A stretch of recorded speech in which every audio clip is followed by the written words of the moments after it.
오늘 우리에게 주시는 하나님 말씀은 창세기 35장 1절에서 15절입니다. 하나님이 야곱에게 이르시되 일어나 베델로 올라가서 거기 거주하며 내가 내 형 에서의 낯을 피하여 도망하던 때에 내게 나타났던 하나님께 거기서 제단을 쌓으라 하신지라. 야곱이 이에 자기 집안 사람과 자기와 함께한 모든 자에게 이르되 너희 중에 있는 이방 신상들을 버리고 자신을 정결하게 하고 너희들의 의복을 바꾸어 입으라. 우리가 일어나 베델로 올라가자. 내 환난 날에 내게 응답하시며 내가 가는 길에서 나와 함께 하신 하나님께 내가 거기서 제단을 쌓으려 하노라 하매 그들이 자기 손에 있는 모든 이방 신상들과 자기 귀에 있는 귀고리들을 야곱에게 주는지라. 야곱이 그것들을 세겜 근처 상수리 나무 아래에 묻고 그들이 떠났으나 하나님이 그 사면 거울들로 크게 두려워하게 하셨으므로 야곱의 아들들을 추격하는 자가 없었더라. 야곱과 그와 함께한 모든 사람이 가나안 땅 루스 곧 베델에 이르고 그가 거기서 제단을 쌓고 그것을 엘베렛이라 불렀으니 이는 그의 형의 낯을 피할 때에 하나님이 거기서 그에게 나타나셨음이더라. 리브가의 유모 두보라가 죽음에 그를 베델 아래에 있는 상수리 나무 밑에 장사하고 그 나무 이름을 알론 바굿이라 불렀더라. 야곱이 바단 아람에서 돌아오매 하나님이 다시 야곱에서 나타나사 그에게 복을 주시고 하나님이 그에게 이르시되 내 이름이 야곱이지만은 내 이름을 다시는 야곱이라 부르지 않겠고 이스라엘이 내 이름이 되리라 하시고 그가 그의 이름을 이스라엘이라 부르시고 하나님이 그에게 이르시되 나는 전능한 하나님이라 생육하며 번성하라 한 백성과 백성들의 총회가 내게서 나오고 왕들이 내 허리에서 나오리라. 내가 아브라함과 이삭에게 준 땅을 내게 주고 내가 내 후손에게도 그 땅을 주리라 하시고 하나님이 그와 말씀하시던 곳에서 그를 떠나 올라가시는지라. 야곱이 하나님이 자기와 말씀하시던 곳에 기둥 곧 돌기둥을 세우고 그 위에 전제물을 붓고 또 그 위에 기름을 붓고 하나님이 자기와 말씀하시던 곳의 이름을 베델이라 불렀더라. 이 말씀은 살아계신 하나님의 말씀입니다. 아멘. 단편 설교입니다. 우리는 개인주의 사회 속에서 살고 있습니다. 개인주의는 그렇게 오래된 개념이 아닙니다. 이 개인주의는 특별히 이 서구의 문화 속에서 깊이 뿌리 박혀져 우리들도 모르는 사이에 이 개인주의의 생각이 우리의 삶 속에 들어오게 되었습니다. 기본적으로 우리는 모두가 동등한 하나의 인격이라고 생각합니다. 매우 고귀한 목적을 가지고 있는 것입니다. 그런데 이 개인주의에 깊이 빠지게 되면 우리들은 너무 지나친 그리고 실제에 부합하지 아니하는 그림을 갖게 됩니다. 내 인생은 나의 것이라고 생각을 하게 됩니다. 나는 남에게 빚진 것이 없다라고 생각하면서 살게 됩니다. 나 혼자서 잘 존재할 수 있다고 생각합니다. 공동체의 필요성을 잃어버립니다. 아니 심지어 부모와의 관계마저도 끊어버리게 될 때가 있습니다. 자녀들과의 관계도 끊어질 때가 있습니다. 나는 내 개인이기 때문에 그렇습니다.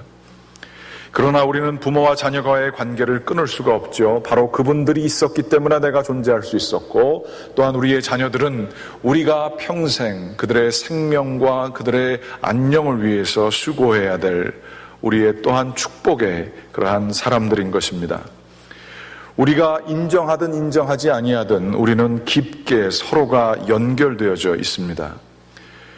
우리는 남들의 도움 때문에 이 자리에 있을 수 있고 우리는 이러한 공동체의 존재 때문에 우리의 삶이 풍요롭게 되어질 수 있습니다. 이러한 공동체의 경험은 얼마나 크고 귀한 것인지 모릅니다. 지난주에 우리 갈보리 코리안 페스티벌을 하면서 많은 분들께서 이 코리안 페스티벌에 참여해 주셨고요. 특별히 금요일 저녁과 당일날 정말 많은 분들이 열심히 수고해 주셔서 은혜로운 시간을 가졌습니다.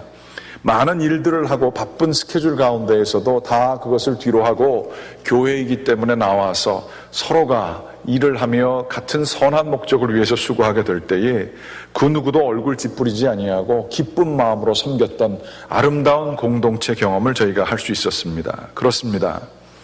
이렇게 공동체로서의 삶을 살게 되면 저희 개인이 가질 수 있는 삶의 기쁨도 여러 가지일 수 있지만 저희의 삶 자체가 공동체에 속해져 있을 때에 우리가 생각했던 것보다 더 큰 목적을 위해서 살 수도 있고 더 깊이 우리가 느낄 수 있고 더 넓게 사랑할 수가 있는 것입니다. 공동체가 너무 좋으면 우리들이 개인의 삶이 힘들고 어려울지 몰라도 교회만 나오면 혹은 내가 속한 공동체만 좋으면 힘을 얻게 되고 신나게 되는 경험을 하게 됩니다. 내 비록 직장이 힘들지 몰라도 가정에 사랑이 넘치게 되면 힘을 가지고 그 직장 생활을 감당할 수 있습니다. 그러나 반대로 가정 혹은 교회 이러한 공동체가 아픔이 있고 갈등이 있고 어려움이 있으면 내가 사는 개인의 삶이 아무리 뛰어난 업적을 가진다 할지라도 별로 모든 것이 의미 없이 보여지게 되는 것입니다. 이렇게 공동체는 매우 중요합니다. 특별히 이민사회에 있어서 교회가 얼마나 중요한지 모르겠습니다. 영적인 공동체이기도 하지만 이민사회 속에서 이 교회는 영적인 것보다도 더 많은 역할을 감당하지요. 사회적인 문화적인 필요가 채워지는 곳이기도 합니다. 그래서 제가 목사이기도 하지만 때로는 동네 이장 같은 느낌을 가질 때가 있습니다. 그러고 보니까 교회 이름도 갈보리, 갈보 이장 같은 느낌이 더 듭니다. 이렇게 많은 것을 하는데 이 공동체가 얼마나 소중한지 지난번 코리안 페스티벌에도 깨닫게 되었지만 반대의 얘기도 듣습니다. 교회가 복잡해지니까 내 개인의 삶도 어려워지고 살맛이 없어지더라 하는 얘기들도 듣습니다. 이렇게 우리들이 내 자신이 공동체인 줄을 깨닫게 되게 되면 이 공동체를 매우 귀히 여기는 그러한 습관도 필요합니다. 마음에 안 들면 언제든지 떠나버려. 그거 환상입니다. 한 사람하고 관계가 안 좋으면 나머지 10사람의 좋은 관계도 다 뒤로 한 채로 떠나버리는 일들이 얼마나 많습니까? 개인주의라고 하는 신화에 따라서 살아가기 때문에 그렇습니다. 이렇게 우리가 개인주의 신화 속에 살아가게 될 때에 우리는 상대방에 대한 신뢰를 주지 않습니다. 내 속 얘기 아무 데서나 터놓을 수가 없습니다. 내 비밀을 아는 사람들 있으면 위험할 것 같습니다. 그래서 매우 개인적인 삶을 삽니다. 그랬을 때의 공동체 안에서 우리는 외로움을 갖게 되고요. 그 언제보다도 먼저 우리는 우울하다라고 하는 우울증의 이 병은 현대병이고 공동체를 잃어버린 사회 속에 드러나는 어떠한 한 현상이라고 볼 수가 있습니다. 우리는 어떤 면에서 개인주의의 지나친 극면을 살아가게 될 때에 성경에서 얘기하는 바벨탑의 세대를 살아가는 것 같습니다. 같은 한국말을 하고 영어를 할지 모르지만 깊은 소통이 일어나지 않아 혼돈만이 있고 불신만이 있고 서로를 수군거리며 욕하는 것들만이 있고 비판만이 있고 마음에 드는 사람이 아무도 없고 모든 사람들을 비판하게 되는 문화 속에 우리도 모르게 빠져들어가게 되는 것입니다. 그래야 어떠한 탑도 쌓을 수 없는 외로운 섬들로 존재하게 됩니다. 그런데 성경은 이 바벨탑의 사건에 대응되는 정반대의 극쪽에 예루살렘 교회가 생기게 된 성령의 체험을 얘기하고 있습니다. 성령이 임하시게 될 때에 전혀 다른 곳에서 살던 문화적인 차이가 있던 사람들, 언어가 달랐던 사람들이 한 마음이 되고 한 공동체가 돼서 서로의 필요에 따라 모든 것을 풍족하게 나누는 역사가 일어나게 되는 것입니다. 이 공동체의 최고의 모습은 바로 하나님께서 우리와 함께 하시는 공동체를 통해 이러한 모든 주변에 있는 사회 공동체가 구원을 받게 되는 것, 이것이 성경에서의 해법입니다. 하나님과 우리가 하나가 되는 공동체가 되고, 또한 우리가 하나님 안에서 서로가 하나 되게 될 때에, 사랑하게 될 때에 우리의 삶은 그 어떠한 삶보다 풍족하게 될 것이고 아름답게 될 것입니다. 성경은 이것을 가장 바람직한 교회의 모습, 교회가 이 아름다움을 가지고 살아갈 것을 권면하고 있고, 이 아름다움은 자기의 고집과 자기의 판단과 뛰어난 지력과 능력을 가지고 이루어지는 것이 아니라 오로지 그리스도와 같이, 그리스도와 동일한 마음을 품고 낮아지고 섬길 때에 이 공동체가 이루어진다. 하나님의 뜻을 따라 낮아질 때의 공동체가 이루어진다라고 이야기하고 있습니다. 제가 오늘 야곱의 이야기를 나눌 텐데, 이 측면에서 서로가 모두 깊게 연결되어졌다라고 하는 연대의 원리에 따라 말씀을 나누고자 합니다. 야곱의 이야기를 설명하기 전에 우리의 현대의 시대를 한번 좀 우리가 반추해 보게 되기를 원합니다. 지난번 우리의 2007년서부터 시작한 경기 침체에 대한 많은 숫자에 따른 통계에 따른 평가들이 이루어지고 있습니다. 그 이전보다 주가의 지수가 더 높아지는 사회에 살고 있지만 실물 경제에 있어서는 매우 힘들고 어려운 것들을 느끼고 있습니다. 이 원인을 어디에 두고 있냐 하면, 과거 힘들었던 이 경기 침체의 모든 그 부담을 누가 부담하였느냐? 모든 사람들이 다 부담하게 되었고, 오로지 1%에 해당하는 사람들이 그의 부가 2007년에 비해서 7년 뒤 오늘날 배 이상이 증가하게 되었다는 것이죠. 빈익빈 부익부라는 말은 정확하지 않습니다. 이 시대를 표현하기 위한 것은 극소수의 소유의 독점이 이루어졌다라고 여기게 되면 됩니다. 수많은 돈의 지수들은 많이 있지만 우리의 삶은 오히려 피폐해져 가고 있는 것이지요. 이러한 경제적인 어려움은 우리의 삶 속에 여러 가지 정신적, 영적인 위축감을 조성하게 됩니다. 교회가 힘들고 어려울 때에 희망이 되어야 할 텐데, 한국의 개신교의 퇴락의 길은 이루 말할 수 없을 정도입니다. 특별히 한국의 기독교 지도자들은 도덕적, 영적으로 타락한 것을 보게 될 때에 우리는 매우 실망스럽습니다. 한국만이 아닙니다. 이민교회조차도 정말로 이제는 그 누구도 신뢰할 수 없고 어느 누구도 신뢰할 수 없는 그러한 불신의 시대, 바벨탑의 시대를 교회들이 살아가고 있습니다. 미국의 교회들은 괜찮습니까? 미국의 교회들도 심각하게 쇠퇴하고 있습니다. 경제적인 것에 희망이 되어야 될, 그리고 소망을 줄 수 있는 공동체가 이렇게 깨어지고 있는 것이 우리들이 살고 있는 현실이지요. 뿐만 아니라 이러한 내부적인 문제뿐만 아니라 지금 외부적으로 이슬람의 성장과 더불어 이슬람의 극단 지파인 아이시스의 만행은 모든 인류를 공포감에 빠져들게 합니다. 이러한 아이시스뿐만 아니라 이슬람의 이 모든 외부적인 공격들이 다 크리스찬들을 향하고 있을 때에 우리는 외부적인 압력도 상당히 크게 느껴지는 것이지요. 갈보리 교회는 어느 정도 성장도 하고 있는 것 같고 잘 되는 것 같지만, 저는 목회자로서 이 시대를 살면서 다른 목사님들과 교류를 하면서 깊은 어떠한 위기감을, 영적인 위기감을 느끼고 있습니다. 예전에 교회가 힘들고 어려울 때, 그리고 모든 교회들이 정말로 교인들이 가난할 때, 그때보다도 교회의 영적인 위기라고 하는 것을 그 어느 때보다도 더 깊이 느낍니다. 이런 상황 속에서 자꾸만 운이할 수 있는 공간이 좁아드는 것 같은 느낌을 가지게 되고, 안에 있는 사람끼리 단결이 돼야 될 텐데 안에 있는 사람들도 모래알처럼 흩어져서 내가 지지해야 될 이 기반 자체가 물렁물렁해지고 이게 꺼지는 게 아닌가라고 하는 위기감이 들게 됩니다. 이것은 저만 느끼는 것이 아니라 많은 지도자들과 많은 분들이 공감하는 것입니다. 이때에 우리들은 개인적인 생각만을 하게 되죠. 내 신앙 내가 지키자, 그리고 내 삶만 열심히 살면 된다, 내가 모든 것들을 어떻게 책임질 수 있겠느냐라고 하며 내 것만 해보겠다라고 하는 이기적인 마음이 듭니다만, 아까도 이야기를 나눴습니다만 이 공동체, 세계 공동체가 이제는 하나가 되어서 살고 있는데 내 것만 지키는 것도 잘 되지는 않는 것입니다. 이랬을 때에 우리는 어디로 가야 할 것이며 무엇이 희망이며 무엇을 붙들고 살아가야 하겠습니까? 이때에 저희들은 이러한 보존의 상황에서 유대민족을 한번 생각해 보게 됩니다. 그들은 수천 년 동안 자기의 땅이 없이 많은 이들에게 이단시 당하며 경제적인 위협 가운데에서 살기도 했었습니다. 뿐만 아니라 유대인들의 많은 사람들이 어렵고 힘들 때에 그 다른 나라 사람으로 자기의 정체성을 바꾸고 귀화하는 사람들이 많았습니다.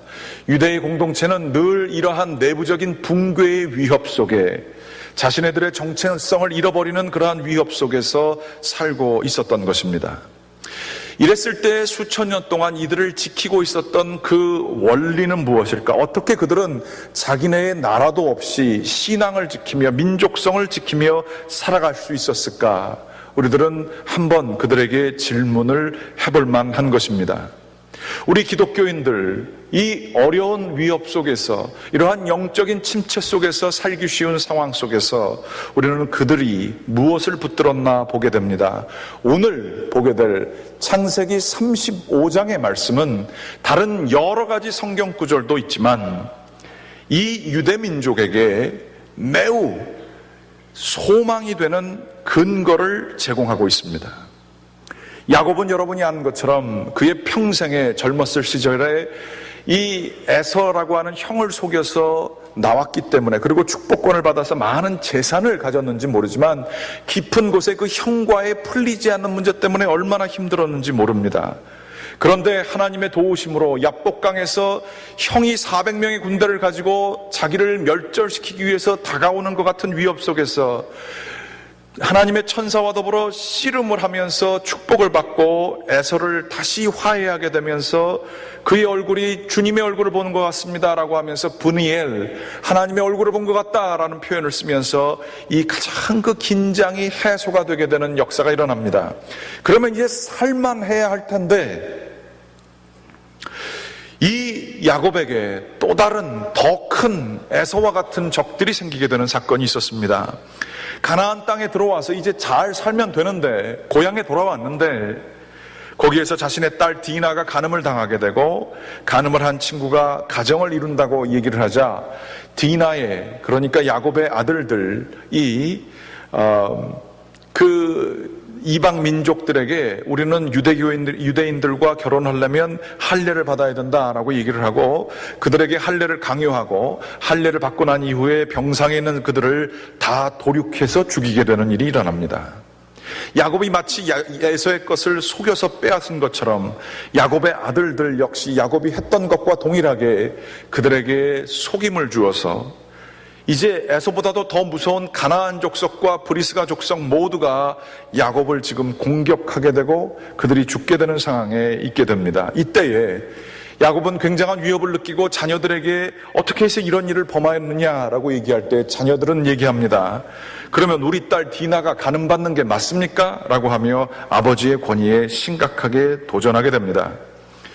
야곱은 내부적인 위협과 내부적인 그 동의가 일어나지 않는 자기의 자녀들과 외부적인 위협과 자신이 이제 망하게 될지도 모른다고 하는, 그러나 젊었을 때는 패기라도 있었죠.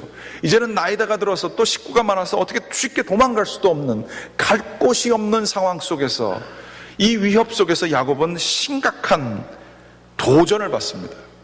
그때에 하나님께서 1절 말씀에 보게 되면 야곱의 꿈속에 나타나셔서 너가 젊었을 때 만났던 그 하나님을 만났던 하나님의 집 벳엘, 엘이 하나님이고요, 벳이 집입니다. 하나님의 집으로 올라가서 거기에서 제단을 쌓아라 라는 얘기를 듣습니다.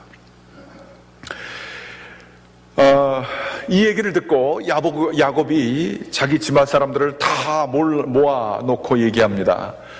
지금 사람들이 모여오는데 그러면 어떻게 군대를 일으켜서 자기네들이 싸움을 잘해서 이 사람들을 물리칠 수 있을까? 아니면 도망갈까? 이 얘기를 해야 되는 이 상황에 야곱은 너희 중에 있는 이방 신상을 다 버리고 자신을 정결하게 하고 너희들의 의복을 바꾸어 입으라 라고 얘기를 합니다.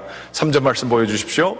그러면서 우리가 일어나서 하나님의 집으로 베델로 올라가자라고 얘기합니다. 내가 젊었을 때 환난 날에 차가운 그 맨바닥에서 돌베개 제가 지고 베고 잤던 그 상황 속에서 하나님이 나를 도우셨다. 그러므로 지금 다시 베델로 돌아가서 우리를 구원해 주실 분은 하나님밖에 없으니 거기서 제단을 쌓자라고 이야기를 하고 있는 것입니다.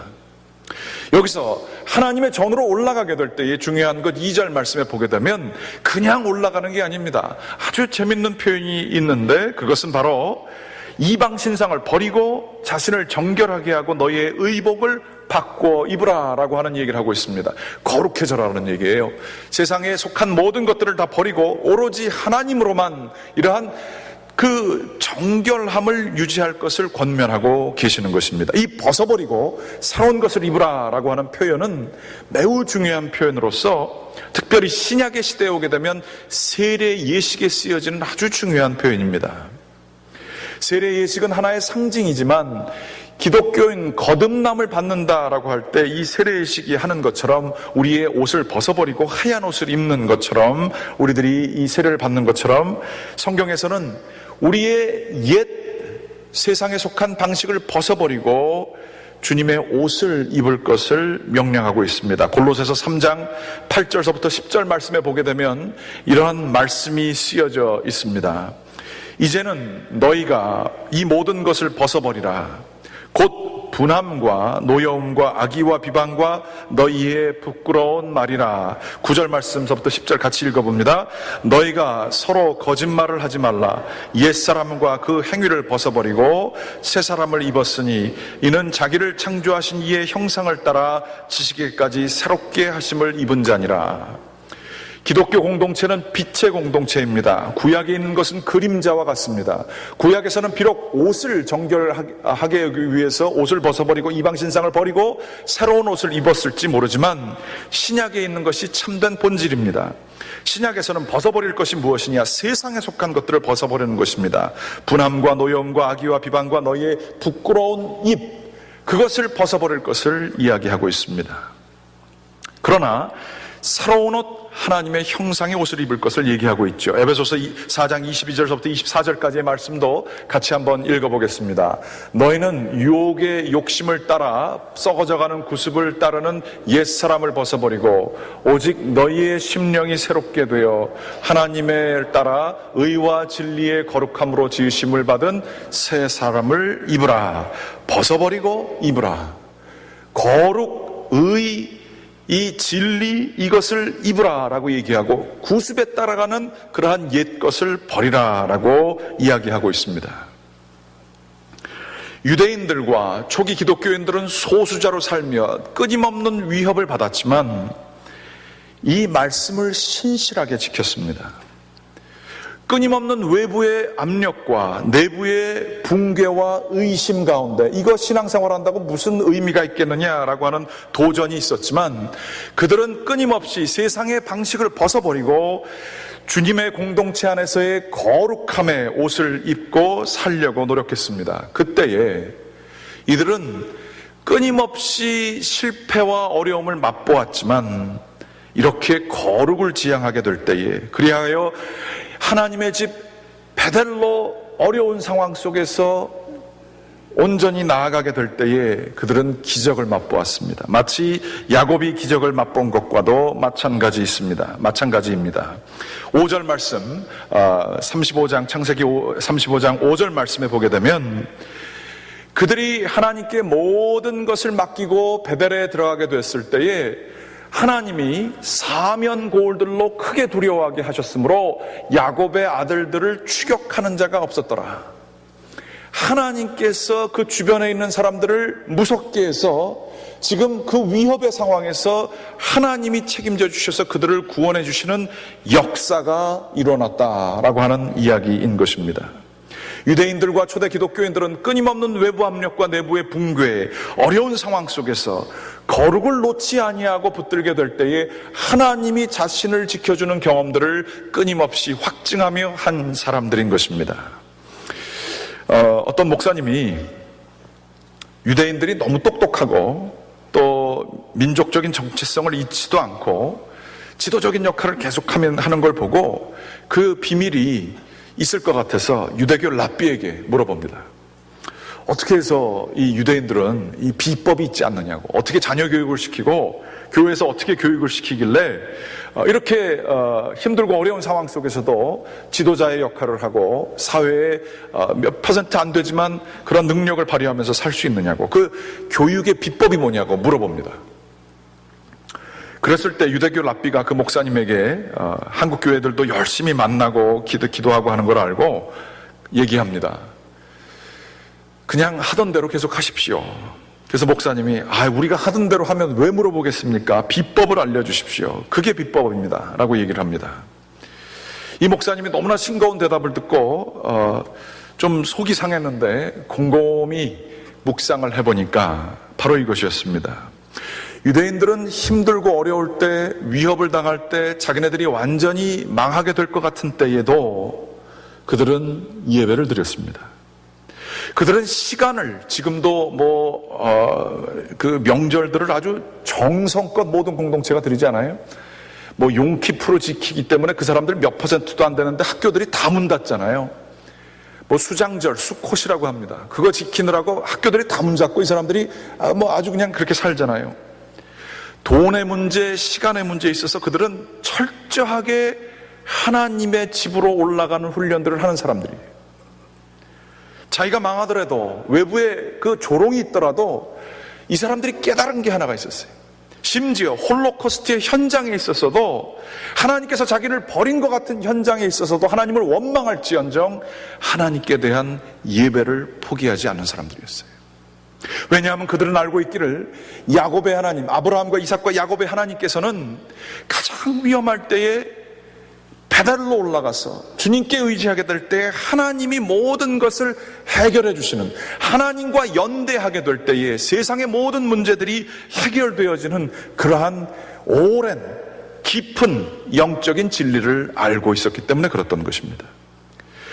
그러면서 한국교회에 얘기하는 이 유대교 랍비의 얘기, 너희들의 거룩함을 놓지 말고 예배를 정성껏 드려라 라고 하는 이 말씀, 이것이 얼마나 신비한 얘기인 줄 모릅니다. 그러나 우리들의 현실은 어떻습니까? 우리가 틈만 나면 주님과 관련된 것들은 쉽게 여기는 일들이 참 많이 있죠.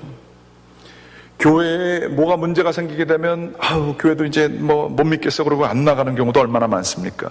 시간에 있어서의 거룩함을 우리들이 정성껏 지키는 것, 하루에 첫 시간을 주님께 드리는 것 얼마나 경시합니까? 얻은 소득의 10분의 1을 바치는 10분의 1이 중요한 게 아니라 첫 번째 소산을 드리는 그 주님께 향한 마음, 베델로 올라가는 마음, 그 정결한 마음 찾는 것이 얼마나 부족합니까? 내가 어떻게 하면 좀 도움 좀 얻을 수 있을까라고 해서 교회를 가는지 모를지언정 하나님과 하나 되기 위하여, 주님과 연합하기 위하여 나의 거룩함을 유지하고자 하는, 특별히 분함과 노여움과 악의와 비방과 너의 입에 부끄러운 말들이 그거를 벗어버려야 하나님과 하나가 될 수 있으므로 그것을 노력하는 이 거룩의 노력이 우리들이 얼마나 부족합니까? 생각나는 대로 다 말해버리는 경우가 우리가 얼마나 많습니까? 노여운 대로 노를 다 말하는 경우가 얼마나 많이 있습니까? 악한 생각으로, 악한 의도로 사람을 해하려고 하는 마음을 가질 때가 얼마나 많습니까? 이런 것을 가지면 베델로 올라갈 수가 없건만 상황이 어렵고 내부적으로 문제가 생기고 외부적으로 압박이 있기 때문에 사람들 욕하면서 서로 싸우면서 끝나는 경우가 얼마나 많습니까? 희망이 어디 있습니까?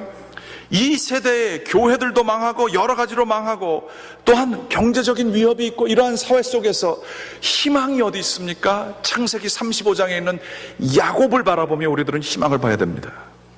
하나님과 함께하는 것이 희망입니다. 하나님 앞에서 거룩함을 유지함으로 하나님과의 연대가 깨어지지 않게 우리들을 거룩한 삶을 사는 게 희망입니다. 이민사회에 있어서 교회가 정말로 이 거룩의 메시지를 가지고 내가 생각하는 것과 입술을 조심하고 악의와 비방과 분노하는 이러한 모든 것들을 절제해야 되는 것은 우리가 오해하지 말아야 됩니다. 그걸 안 하게 되면 착한 사람으로 내가 보여지게 돼서 남들에게 복도 받고 관계가 좋게 되는 게 목적이기 때문에 그런 것을 하는 게 경건이고 뭐 그런 거를 오해하지 마십시오. 나를 통해서 하나님이 드러나셔야 되는데 내 가운데 있는 이 분함과 노여움과 악의와 비방 이러한 것들을 통해서 하나님이 가려지게 되면 세상에 희망이 없어지기 때문에 우리가 바로 하나님을 위해서 세상의 빛이 되기 위해서 희망의 등대가 되기 위해서 분함과 노여움과 악의와 비방을 버려야 하는 것입니다. 처세술 때문에 내가 좀 편안하게 잘 살게 하기 위해서 거룩을 가지는 것이 아니라 남들에게 존경받으려면 이 정도까지는 해야 되지 않나, 내가 직분을 가졌기 때문에 이 정도 해야 되지 않나, 이러한 정말 얄팍한 의무감이 아니라 이 어렵고 힘든 시대에 참된 소망이 어디 있을까? 그건 하나님께만 있는데 그러면 내가 어떻게 하나님께 헌신하여 거룩을 드러나는 삶을 살 수 있을까? 그 결단으로 이러한 것들을 버리는 것이 필요하다 하는 얘기. 여러분, 예배를 사수하십시오. 예배를 사수하십시오. 여러분의 시간 가운데에 하나님의 포션을 정확히 하십시오. 여러분의 재물 가운데 그 귀한 돈들 가운데에 하나님의 포션을, 하나님의 부분을 확실히 하십시오. 여러분의 입술과 여러분의 생각 가운데에 하나님이 원하시는 것을 거룩하게 사수하시기 바랍니다. 이 시대의 소망은 교회밖에 없습니다. 그런데 교회마저 이 거룩의 사명을 잃어버리게 되면 우리는 망하게 될 것입니다. 그 어느 때보다 이 거룩으로 하나님과 하나가 되고자 하는 이 연대의식을 가지는 것이 매우 중요합니다. 창피한 얘기지만요, 저희 어머님 얘기를 좀 하겠습니다. 저희 어머님이 이 얘기 하지 말라고 하는데 제가 설교 예화에 좋은 게 없어서 이 예화를 사용합니다. 저희 어머님께서 제가 보기엔 참 지금 생각하면 귀엽게도 저희 어머님이 즐기시는 취미가 별로 없으셨어요. 뭐 다른 거 할지도 모르시고 유일하게 하나의 재밌는 취미가 있었는데 컴퓨터 오락 가운데 솔리테어라고 하는 카드 게임이 있었습니다. 그거를 틈나는 시간마다 아버님께서 뭐 다른 데 가시거나 뭐 이렇게 되면은 그 시간을 뭐 이렇게 쓰시면서 그거를 재밌게 하시더라고요. 그래서 제가 같이 이렇게 보면서 했는데 저보다 훨씬 더 잘 하시더라고요. 그래서 뭐 이렇게 굉장히 흐뭇해 하면서 어머니께서 이러한 어떤 모습도 가지고 계시는구나 라고 생각하면서 제가 아주 흐뭇하게 생각을 했었습니다. 그런데 제가 어떤 고집을 피우면서 이 미국에서 이건 내 뜻대로 하겠다고 부모님 강요하지 마시라고 그러면서 제 마음대로 막 하려고 그랬어요. 그랬더니 저희 어머님이 고민 하시다가 아들이 이제 다 큰 성인이, 그때도 제가 목사였었습니다. 마음대로 하지 않자 저희 어머님이 뭘 하셨냐 하면 갑자기 기도하다가 깨달으셨다는 거예요. 내가 하나님 앞에서 완전히 정결하지 않기 때문에 너가 이렇게 됐구나. 그러면서 그 컴퓨터 오락 즐기시는 거를 끊어버리신 거예요. 그러면서 그거 안 하시겠다는 거예요. 내가 하나님 앞에서 정결하고 의롭고 거룩하게 살아야 되는데 내가 뭘 잘못했나 보니까 이런 좀 세상적인 즐거움을 내가 찾는 게 이게 잘못됐다는 거예요. 제가 불같이 화를 내고 어머니한테 뭐라 그랬던 적이 있습니다. 아니 그거랑 이거랑 뭔 상관이 있다고 그걸 그만두세요. 어머님이 교회 사모를 하면서 얼마나 어려운 거 많고 그러한 어려운 상황 속에서 그거 하나 못 즐기세요? 라고 하면서 막 화를 냈어요. 아니 내 문제는 이건 내 거고 어머님은 어머니 거고 좀 그런 것도 좀 있으셔야죠 라고 하면서 어머니한테 막 뭐라 그랬어요. 그런데 아마 어머님이 이 세상 사람들 개인주의 신화 속에 있는 사람들은 모르는 깊은 영적인 연대, 어떻게 하면 희망이 되는가를 아셨던 것 같아요. 야곱의 마음을 가지셨던 것 같아요. 이 철없는 자식들을 바라보며 자기네들이 지금 죽게 생겼는데도 뭔지도 모르는 자식들을 바라보며 야곱이 얘기하잖아요. 우리 베델로 올라가자. 또 세상에 속한 거 다 버려라. 이제 다 같이 거룩한 옷을 입고 주님께 예배를 드리자. 저희 어머님이 하셨던 게 그건 것 같아요. 이 아들이 목사인데도 깊은 하나님의 진리를 모르고 자기 마음대로 하려고 하는 이것을 보시고 거룩을 추구하셨던 거예요. 여러분 자녀들에게 무엇을 선물로 주시려고 합니까? 우리 한국교회가 어떻게 하면 소망이 되겠습니까? 우리가 어떤 것이 참된 희망이 되겠습니까? 서로가 깊이 사랑하고 정말로 이 가족 안에서 정말 서로가 서로를 섬기는 아름다움이 있어야겠는데 어떻게 이룰 수 있습니까? 어디가 소망입니까? 이 이민사회에서 무엇이 소망이 될 수 있을까요? 전혀 다른 답 같죠? 그렇지만 하나님께서 주시는 답이 있습니다. 우리는 정결하고 거룩하게 되어 하나님의 집 베델로 올라가야 할 것입니다. 여러분 자녀들 사랑하세요? 여러분 이민사회 사랑하십니까? 교회를 사랑하십니까? 그러한 직분도 혹시 받으셨습니까?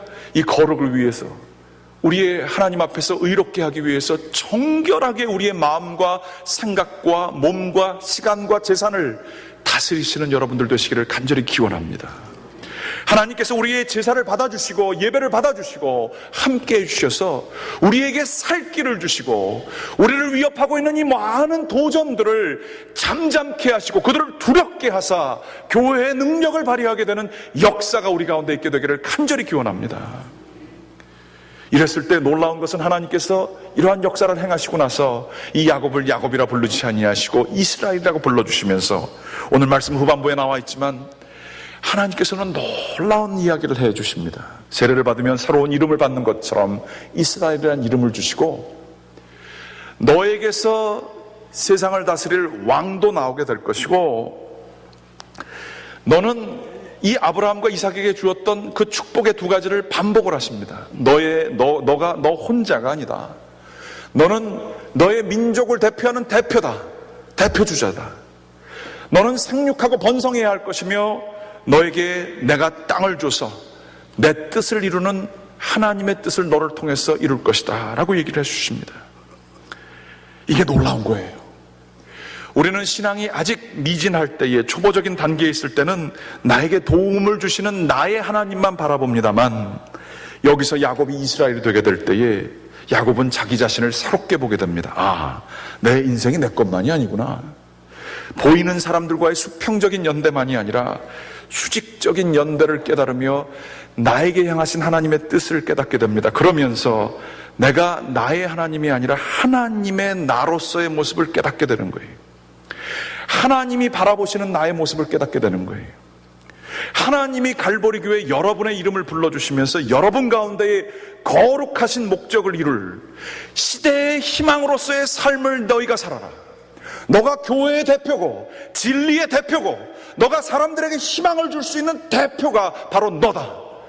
너에게 하나님께서 주시는 이 이스라엘에게 주셨던 생육하고 번성하라, 그리고 너에게 내가 땅을 주시리라고 하는 약속을 이루시는 것처럼 너를 통해서 구원의 영생을 이루게 할 것이고 너를 통해 수많은 사람들이 복음으로 나오게 되는 역사가 있게 될 것이다 라고 하며 하나님의 비전을 보여주시는 것입니다. 회개의 궁극적인 목표가 뭔지 아십니까? 내가 죄를 회개해서 좀 정직하게 사는 게 회개가 아닙니다. 회개는 내가 가졌던 목표들이 이제 내 목표가 아니라 주님이 원하시는 목표들을 내가 하게 되는 것, 내 것을 이루는 것이 아니라 주님의 것을 이루는 것이 나의 전체가 되는 것, 그래서 내가 온전히 거룩해지는 것, 이게 회개의 참된 목표예요. 하나님께서는 이 야곱에게 이스라엘이라는 이름을 주시면서 하나님의 거룩의 담지자, 대표자로서의 역할을 주십니다.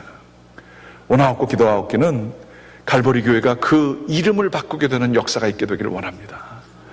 내가 내 뜻, 내 것만 잘하려고 사는 게 아니라 내 자식만 성공하는 게 아니라 우리를 통해 하나님의 뜻이 이루어지는 하나님의 사람들로서 살아가시게 되기를, 야곱에서 이스라엘로 변하는 삶을 살게 되시기를 주님의 이름으로 간절히 축원합니다. 기도하시겠습니다.